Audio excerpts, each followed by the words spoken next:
How are you guys doing today? Good. I just want to say thank you so much for coming today. It means so much to our staff, the women's basketball staff, and all of our athletic staff. And we hope you just really enjoy the basketball game today at 2 o'clock and have fun, and hopefully we get a W. How many of you have gone to a women's basketball game before? Oh, awesome. Okay. How many of you is this your first time? Okay, so we got a few.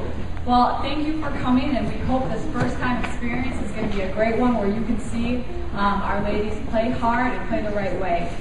Like Amy just told you a little bit about my background, but growing up, basketball has always been something that's been really important in my life.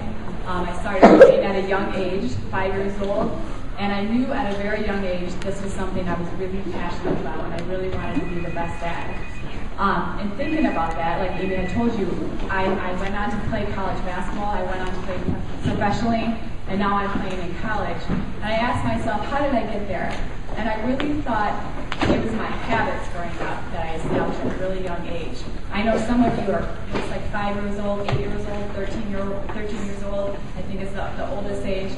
You can start establishing those habits right now, and it's going to prepare you for your life even as an adult. And when I thought about what were the most important habits in my life that I established, I came up with 5 that I thought at a young age I knew I wanted to have these and continue to have these as I got older. Number 1 is to obey your parents and your teachers and your coaches. And I know this is something, as you probably all have heard this before, but it's vital. It's vital. When your parents are telling you to clean your room, to help out around the house, you need to listen to them. They're telling you this to teach you some discipline, and they usually know what the right thing to do is. When your coaches are telling you some things to do, you need to listen to them. They're guiding you, and they're helping you become successful in your life and in the classroom. The second thing is work ethic. Who knows what work ethic means? Any of the kids in here? I got a hand up back here. You want to stand up? No? Okay. All right, well, I'll help you out. I think work ethic for you at this age is something that you have a plan, it's something you want to do, and you're working hard at it every day, even if it's with your parents like we talked about, but you're working hard at something and you're doing the right thing. In the classroom, out of the classroom, all the time, you're working hard towards a certain goal. If you have a work ethic, and I feel like I could say this even with some of our players right now on our team, we have 18-year-old girls and we have 21-year-old girls. And I feel like the one thing that's missing, maybe when they first come in, is that work ethic. Maybe they didn't establish that right away when they were 8 years old, helping out around the house, getting a job when they turned 16. If I had to give you one piece of advice for some of the older girls, get a job when you turn 16. Get a job, and parents out there, if I had to tell you one thing, make your kids get a job. I feel like that's one thing that is totally lost when we have girls that come into our program. They don't know how to work because they've never been forced to work. My mom made me get a job at 16, period.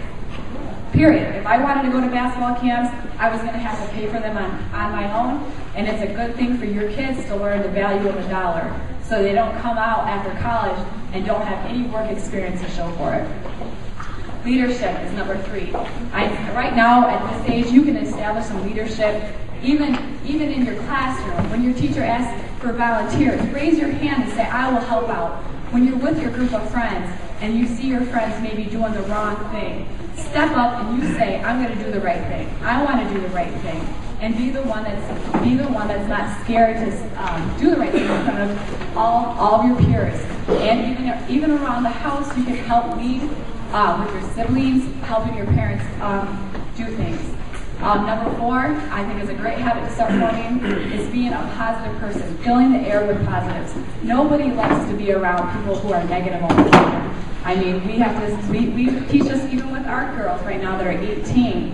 When you're walking around, you're complaining, my legs hurt, my back hurts, I have to study. Nobody wants to hear that. But we want to say, hey, today's going to be a great day. I'm going to get a lot done. I'm going to stay focused.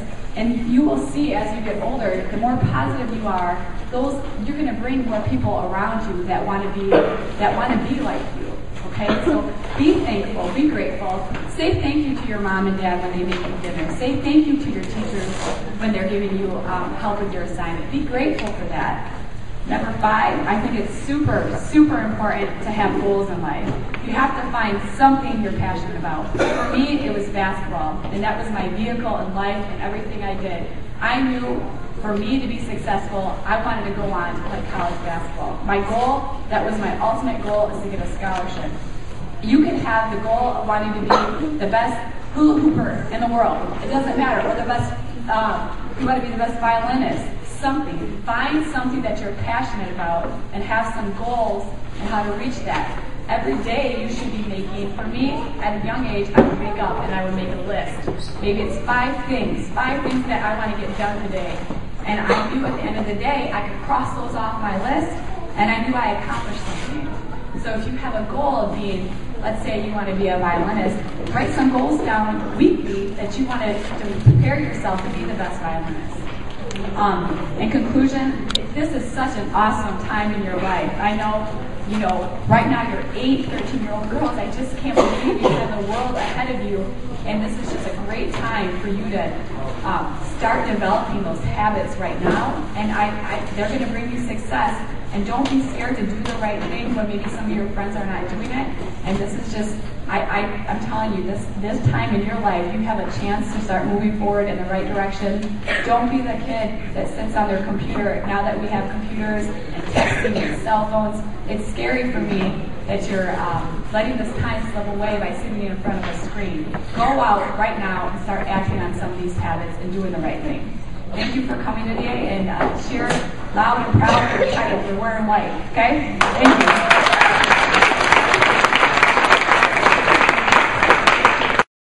Just kind of wanted to build upon what Emily was saying. I've got a question for you all. How many of you want to be successful in life?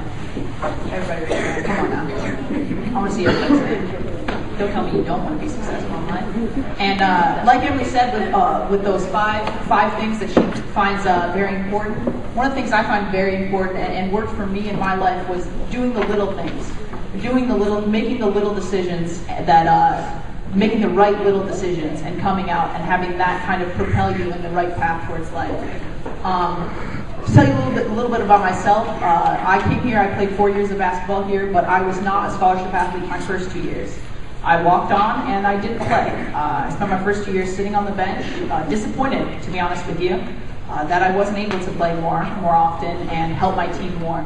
But it was just one of those things. I kept my head down. I showed up. I was in class every day. I got my grades together, and I came in the gym. I shot, and I just got better every day. And I knew if I continued to make these little decisions and continue to make myself better every day in every way, it would pay off in the end.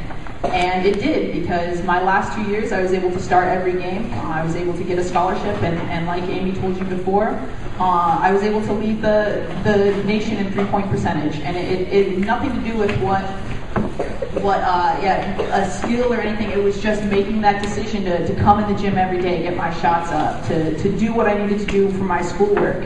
And I really, if I'm to push one thing upon you, it's to make those little decisions every day that'll lead you down the right path. If you want to go outside and get some exercise, do that. You want to sit down and do your homework instead of watching TV. Those are the little things you need to do every day. So at the end, you are ahead of the other people. Because really, it's not going to come down to the big things in life. It's the little things that happen every day and the little decisions you get to make every day that will lead you to where you want to be in life. So, thank you.